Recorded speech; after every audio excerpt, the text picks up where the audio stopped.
You're listening to Good Times Radio TV. This is WRC 88.7 FM, Elmhurst College Radio, and we are here live with Petty Theft, an awesome Tom Petty cover band. Gentlemen, what is going on? Hey Jimmy, how's it going? It's going. It's going great. In the center, we have Bob, lead singer. Howdy, guys. On the left, we have Greg. Greg, what do you play? Guitar. Guitar. All right, Craig, my man. On the right, what do you play? Keyboards, and we actually all lead sing. Yeah, we take all do turns. backups. You guys all sing. Yeah. Right. That's That's awesome. So then that must add the real three-part harmony, which Petty had. He had like four part. You had Petty, Stan Ben sang Lynch, some. Mike, Benmont. Mike Campbell doesn't sing, right? Campbell Not doesn't really. sing, I No, don't think. no, And then what's his Scotty. name? And then Howie. Thurston. Howie, who died. Yeah. He was a singer for sure. Uh-huh. But that's they don't have a lot of. They don't do a lot of harmonizing really on a lot of his songs, but in records they do. Yeah, no, it's and that's what's really awesome. Petty, I saw Tom Petty live.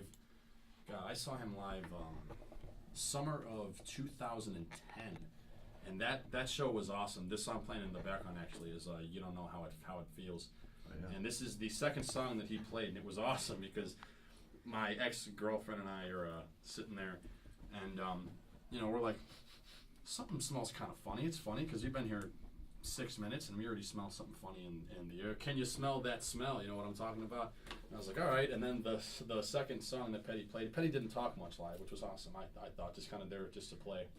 He goes up to the mic and he's like, there's kind of a funny smell around here, and then you just hear dun dun dun dun. Like, dude, Tom Petty and the Heartbreakers, man, one of my favorite bands. So, gentlemen, one thing that I was talking to you guys about earlier was that I don't hear that many. You guys are probably the first Tom Petty tribute band I've ever actually really heard of, and that's why I'm so glad that you guys are here because we have so much to talk about, honestly. So, what you guys want to tell me? What is it that? Well, first off, how did all of you guys meet? Where did this whole thing kind of start?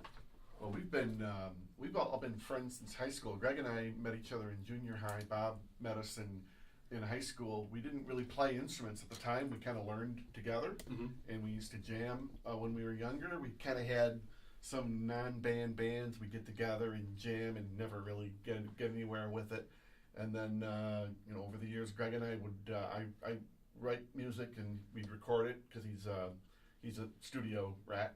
Okay. And then these guys played in some semi-working bands for a bit. Yeah, definitely. And what was it, 2000, the year 2000, Bob came and said, let's the three of us form our own band, play the music we want to play, and then we'll pick up other guys, who want to play the stuff we want to play. And we did that for, we play other stuff. We play Mellencamp and Leonard Skinner and a lot of Eagles. Steve Miller. A lot of Eagles. Oh, awesome. But when we were playing, we found that we were playing a fair amount of Tom Petty, and it's a good sort of way into people understand what kind of music you play when you say we play a lot of this band. Yeah.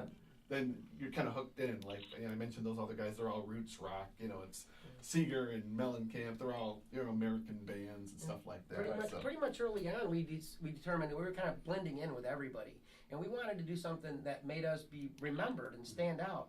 And so we kind of looked at bands that we thought we could pull off. And at first we thought Tom Petty would be kind of easy, but there's a lot of complex subtleties to his music that you don't hear all the time. But so we settled. Tom Petty was a pretty famous guy. People liked his music, especially the women. And so we said, we're going to do Tom Petty. And we went to learning the songs. And we ended up learning maybe 30, 35 Tom Petty songs. Now, we don't always do that many live, but that's what we learned. And we switch it up from show to show. And we played some here and some there. Right on. Yeah. Awesome. So you guys have been going as a band for 9 years now, almost going on 10. Well, we've had bands since '78. I mean, on and off. The Petty Right. band, yeah. The Petty band's been going for about a little over 10 years. Yeah. And then you also mentioned how you guys would bring people on and see how they did. Is it only you guys in this band, or do you guys have more people with you? Or is this band just you three? Well, kind of now it is. I mean, we've kind of gone to using drum tracks and bass tracks, and when we do benefits and private parties and stuff like that.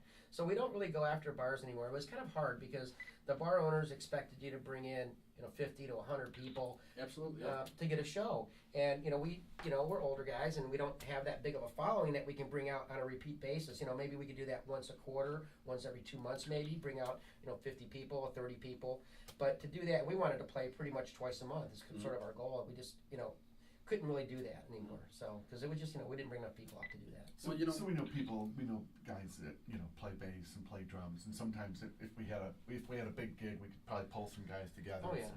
Michael can always sit in on bass and knows all the songs and knows a heck of a lot of songs we don't know. Absolutely. If you tell him it's in this key and this is the first chord, he's right there with you. Right on. So when we're kind of up against it, looking for a bass player, drummer, we can usually scare one up. Yeah, we bring the guys in from the, we've had several different bass players and drummers over the years, and we bring some of those guys back in for the big shows. But you guys are the core. Yeah. Yeah.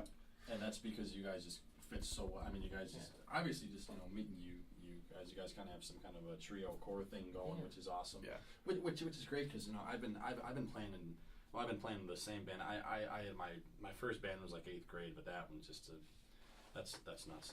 But Is that the name of the band? The name of the name of the band, and this should say plenty, was the Fun Onion Gang. There you go. The Fun Onion Gang. All right, enough. But I've heard worse. Well, you haven't heard us play, I was kidding. But one of the things that I found is that it's so hard to do in a band is find people that you can really mesh with. Yeah.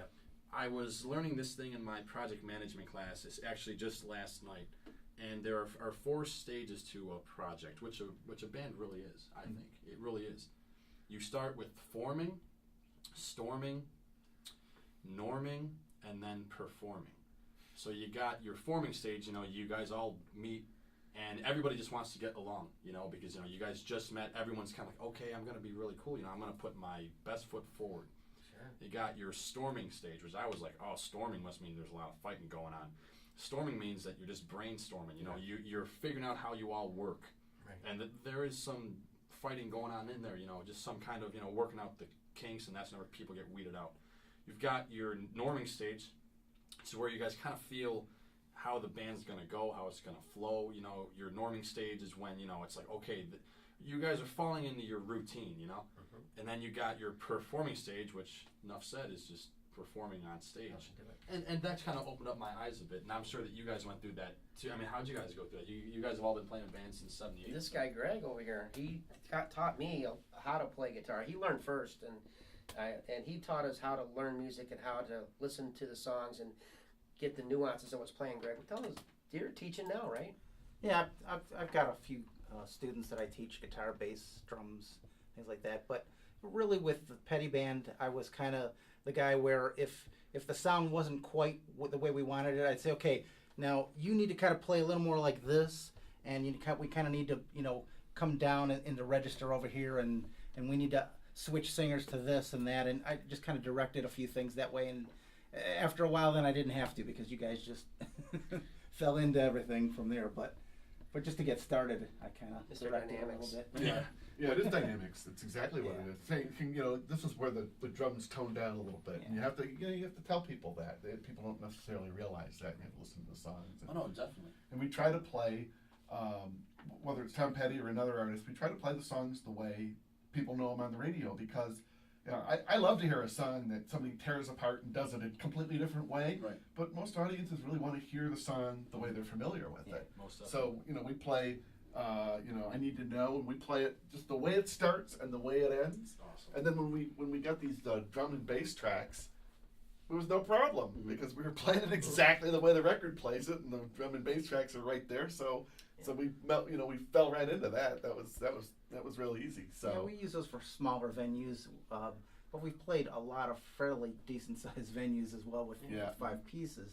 Yeah. Cubby Bear North and the Synergy. We opened for Infinity, and we played that outdoor gig too. That had quite a few. Yeah, that festival. That was a couple summers ago. I think. Just we kind of done the gamut of stuff. We shot our video at 602 North before they closed, right. And so we have a whole video production with 3 cameras. Our 2 cameras were there, and they were micing it, and all the special lighting that they have in from that venue we made it really cool. So right, that was pretty neat. what would you guys say you guys bring that other Petty bands don't bring? I mean, I've never heard another Petty band, but just sitting here with you guys, you guys are cool guys. So I cannot wait to hear you play later. Speaking of which, you guys are going to have to check out their video. They're going to play 3 songs for us, 3 Petty covers live for us. So you're going to have to check that out. Good Times Radio TV. But gentlemen, what do you guys bring that other Petty bands don't bring? I think, Bob, didn't you get a call once that we were named the top cover band in the city of Dallas? That's true. That's awesome. They invited us to play on this big giant stage. We had won this award in Dallas. And I'm like, are you sure? And they're like, oh, yeah. We've never played in 1,000 But we- miles yeah. of Dallas. But that's They, awesome. they picked us off the website. There was a Petty Theft band in Dallas, and they thought that we were them. Yeah. So they called us up. We just had the right website name. Wow.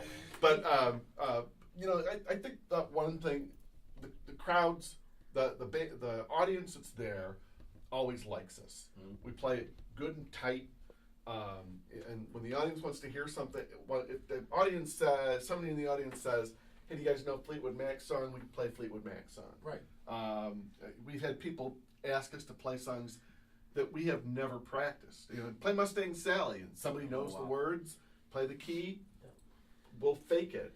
And, actually Mustang Sally came off pretty good. Yeah. But other songs, maybe it didn't work that well. But the people in the bar have had a few drinks and not knowing it, not being great at it, but being able to do it because somebody asked you to do it. They just fall all over the place. Oh, And I it's a great feeling to have an audience that, really appreciate it. And when you can play the song or the band that they want to hear, that's just a great thing. So Well, see, here's something great that you just said is, it's great when the audience appreciates it, but the audience appreciates it so much more when they know that you appreciate them, which is what you're Yeah. doing whenever, you're playing something that they want to hear. Yeah. It's awesome because not a lot of bands do that. A lot of musicians, and I'll say a lot because I've met a lot of them, and I feel like a lot of musicians kind of have a stuck-up attitude.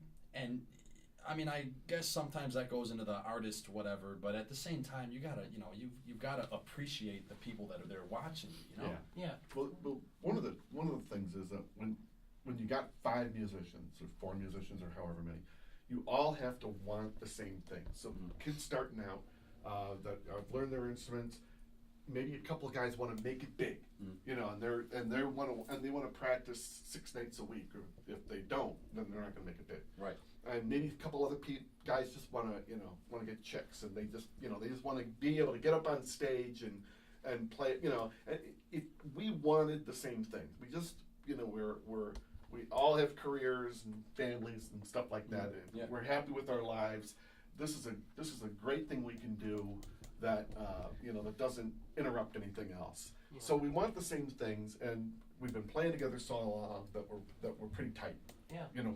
We know our cues. We can kind of look at somebody and if somebody makes a little mistake, chances are the audience doesn't know. We just kind of laugh at each Chuckle other. and go on. There's a lot of bands out there that if you hit something wrong or if you hit a wrong note, they freak out. Everything gets thrown out. It's like the band's the only one that notices. It's okay. Yeah. Wow. Another Tom Petty makes mistakes on stage. Exactly, he does. Another thing we do is after each show we analyze kind of what songs worked and what songs didn't work, and so we constantly are dropping songs that say, "Hey, people didn't like that song, but people love Jesse's Girl. We're going to play that a lot more because people got up and danced. So we want people to dance and have a good time, and we'll just get out there and kind of dance a little bit with them, on the front of the stage. But that makes for a great show when you start filtering out the bad stuff and bringing in the good stuff. Then you've got a powerful performance. Most definitely. Another really big thing, though, that's different about us, I think, is that we go through a lot of songs. We don't hang on one song for 10 minutes and then play another song for 10 minutes. We've actually had nights where we've gone through just about 50 songs in the Literally. Yeah. the few sets we've played and stuff because we just try to keep it moving. Well, you know what? It's actually funny. And Bob, you might know what I'm talking about, but one of Tom Petty's quotes is actually, "Don't bore us, get to the chorus." So and it goes along with that. I think that's something that made him so big when he came out, was that he came out in the middle of this time where you had Zeppelin and Zeppelin being a main band making like 8-minute songs, which was great. You listen to them now, unless you're in the certain state of mind, you turn it off after 6 minutes. But Petty had that really punchy sound, which was almost punky. He was touring with he was touring with Joan Jett and the Ramones at one point. Like before he made it big, the Ramones shared Yeah. the stage with Tom Petty. It's like, can you even imagine? I would have loved to know what they were like talking. I mean, what